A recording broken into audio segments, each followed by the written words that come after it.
Македонија се уште нема ниту датум за преговори, но еврокомесарот за проширување Јоханес Хан смета дека може да им се придружи на Србија и Црна Гора, кои веќе се наоѓаат на евроинтеграцискиот пат и кои одамна ги почнаа преговорите за пристапување кон ЕУ. Вели дека 2025 година е ориентациска цел од страна на Европската комисија за пристапување на земјите од Западен Балкан со најголем напредок. Сепак не се осмелува да даде точна проценка кога било која од овие три земји навистина ќе влезе во европското семејство.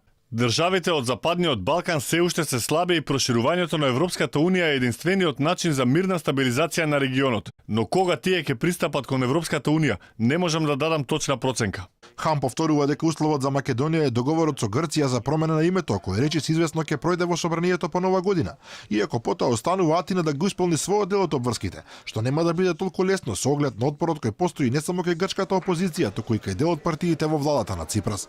Инаку премиерот Заев по средбата со претседателот на Европскиот совет Доналд Туск самиот потенцираше дека Македонија дури во јуни следната година би можела да добие датум, а не како што тврдеа претходно и тој и министрите во владата, од тој месец да ги започне преговорите со Брисел. Тој што ни гарантираше дека уште еднаш со завршувањето на овој процес, со завршувањето на реформите можеме поприлично да бидеме со известно очекување дека во јуни ќе одобиеме датумот за преговори на Европскиот совет, заради тоа што тоа е проектиран датум, ако сите работи се одвиваат по редоследот по кој што се и веќе случуваат во Република Македонија.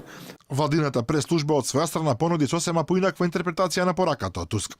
Оттаму наведува дека Македонија можела да се надева на почеток на преговорите во јуни доколку се реализира договорот од Преспа и ако има имплементација на клучните реформски приоритети, а се избегнува токму она што го кажува премиерот, имено дека датумот допрва треба да биде добиен.